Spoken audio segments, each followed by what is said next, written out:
مسلم Christian dialogue forum کی بنیاد رکھی، مسلم ہندو ڈائلاگ فورم کی بنیاد رکھی، مسلم سکھ ڈائلاگ فورم کی بنیاد رکھی، اور اس انٹرفیتھ ہارمنی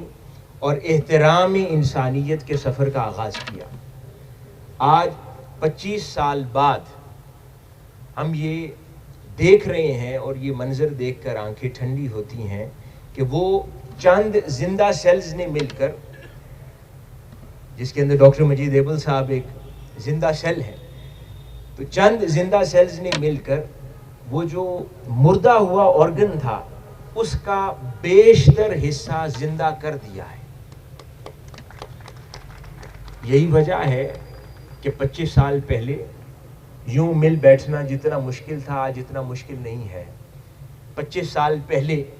دوسرے طبقات معاشرہ کے حقوق کی بات کرنا جتنا مشکل تھا آج اتنا مشکل نہیں رہا۔ 25 سال پہلے جو نفرت کے جذبات اور انتہا پسندانہ میلانات تھے آج وہ باقی نہیں رہے اور وسعت آ گئی ہے۔ یہی وجہ ہے کہ آج جیسی خوبصورت شام ویسی موومنٹ کا ثمر ہے، وہ موومنٹ جس نے معاشرے کے اندر ایک حیات نو بخشنے کی قسم کھائی تھی، وہ موومنٹ جس نے لوگوں کے اندر نفرتوں کو ختم کر کے محبت کو پروان چڑھانے کی قسم کھائی تھی، وہ موومنٹ جس نے ہر شے سے اوپر احترام انسانیت کو گرداننے اور سمجھنے کی قسم کھائی تھی۔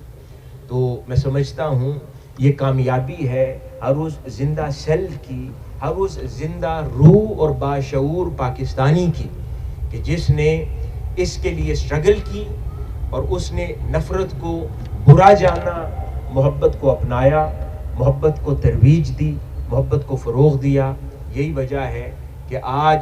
ایسی بیسیوں تقاریب ہوتی ہیں جہاں پر سینکڑوں ہزاروں لوگ آپس میں بیٹھ کر ایک دوسرے کے لیے اپنے محبت پر مبنی جذبات کا اظہار کرتے ہیں اور مل کر چلنے کی قسم کھاتے ہیں۔ آخر میں آخری بات جو کرنا چاہتا ہوں آج کی تقریب کی مناسبت سے، حاضرین مکرم، سوشلی ایک تو ہے مذہبی تقاریب کے اندر انٹرفیتھ ریلیشن کے حوالے سے، انٹرفیتھ ہارمنی کے حوالے سے انعقاد پذیر تقاریب کے اندر شریک ہونا، یہ ایک پہلو ہے۔ دوسرا پہلو ہے ان ریئل سینس کمیونٹیز کا انٹیگریٹ ہو کر کولیکٹیولی سوسائٹی کی ڈیولپمنٹ اور اپ لفٹمنٹ کے لیے کام کرنا، یعنی وہ اس سے اگلا سٹیپ ہے۔ پہلا سٹیپ جس کے اندر ہم لوگ مل کر آپس میں محبت کے جذبوں کو پروان چڑھاتے ہیں،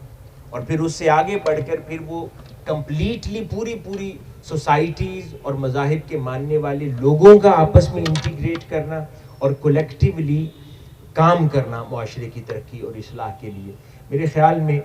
اسے اگلا وہ سٹیپ ہے جس کی طرف ہمیں سفر کرنے کی ضرورت ہے، اور میوچول کوآرڈینیشنز اور کوآپریشنز کے ساتھ ایسے جوائنٹ وینچرز کرنے کی ضرورت ہے جو نیشن بلڈنگ کے کام آتے ہوں، سوسائٹیل ڈیولپمنٹ کے کام آتے ہوں۔ اور یہ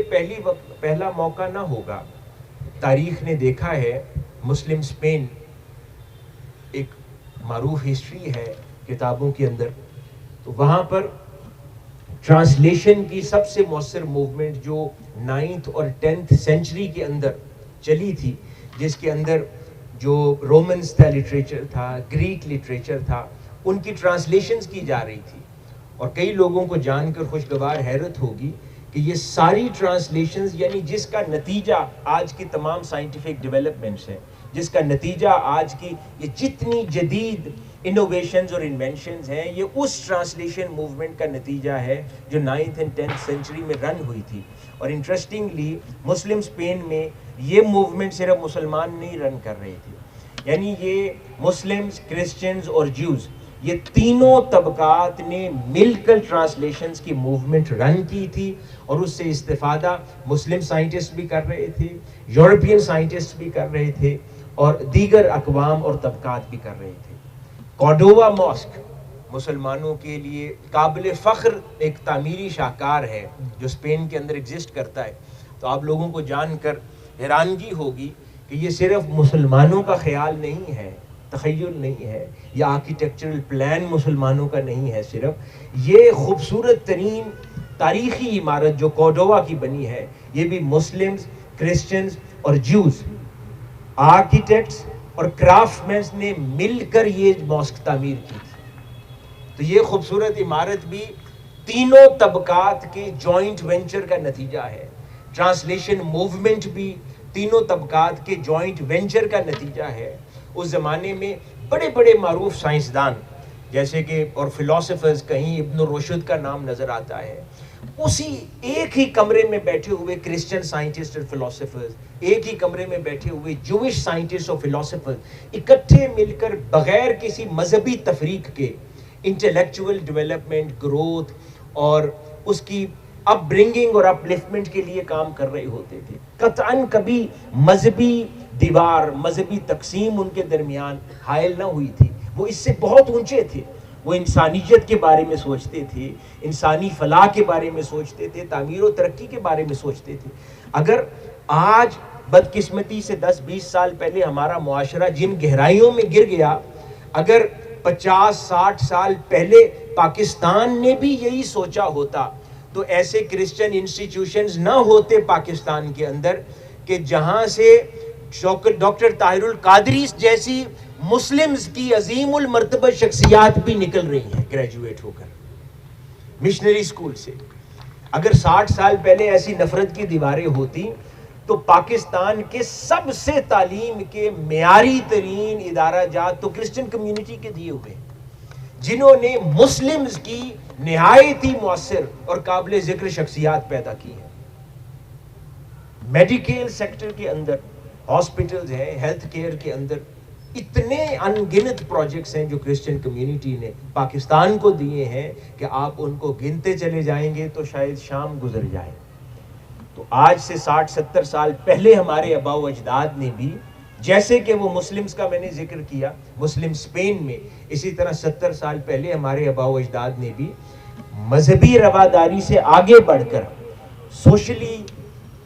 کولیکٹیولی، میوچول کوآپریشن اور کوآرڈینیشنز کے ساتھ ایسے جوائنٹ وینچرز کیے جس کا نتیجہ پاکستان کے اندر ایسے عظیم المرتبہ ادارے بن گئے۔ تو یہ لوگ ہمیشہ دور بدلتے رہتے ہیں، موسم بدلتے رہتے ہیں، حالات بدلتے رہتے ہیں۔ اچھی اگزامپلز بھی ہوتی ہیں، بری اگزامپلز بھی ہوتی ہیں۔ ہمارے جو نوجوان بھائی اور بہن بیٹھے ہیں، میں ان سے مخاطب ہوں۔ اچھی اگزامپلز بھی ہوتی ہیں، بری اگزامپلز بھی ہوتی ہیں۔ تاریخ کے اندر اچھے لوگ بھی ہوتے ہیں، بری روایات قائم کرنے والے لوگ بھی ہوتے ہیں، محبت کو پروان چڑھانے والے بھی ہوتے ہیں اور نفرتوں کو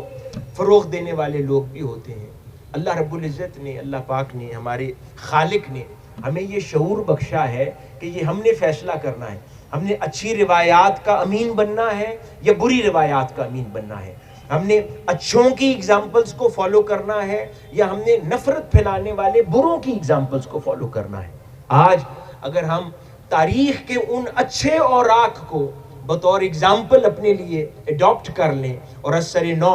احترام انسانیت اور محبت کے شعور اور احساس کے ساتھ پھر سے ہم ہاتھوں کو جوڑ کر اپنی صلاحیتوں کو جمع کر کے اور کولیکٹیو میجرز لیتے ہوئے پھر سے انسانیت کی خاطر، انسان کی فلاح کی خاطر کولیکٹیو میجرز کے طور پر اس طرح کے پروجیکٹس کریں، وینچرز کریں، جس سے کمیونٹی کی فلاح ہو، کمیونٹی کی اپلفٹمنٹ ہو اور ڈیولپمنٹ ہو، تو کوئی وجہ نہیں ہے کہ ہم صدیوں پہلے وہ سنہرے دور جو کہ مسلمز ہوں، کرسچنز ہوں، جوش ہوں، ہندوز ہوں، سکھ ہوں، جو انجوائے کیا کرتے تھے، ہم ان روایات کو پھر سے زندہ کر پائیں۔ It's just a matter of right thinking and thinking process۔ آج اگر ہم اس کا آغاز کر لیں اپنے اندر تبدیلی کا، اس نئی سوچ کا، اسے پیدا کر لیں تو کوئی وجہ نہیں ہے۔ اور جبکہ ڈاکٹر مجید ایبل صاحب جیسی مؤثر اور فادر چنن صاحب جیسی اور باقی ہمارے بہت ہی معزز بشپس یہاں تشریف فرما ہیں، ان جیسی مؤثر شخصیات موجود ہیں آپ سب کی سرپرستی کے لیے، آپ لوگوں کو گائیڈ کرنے کے لیے،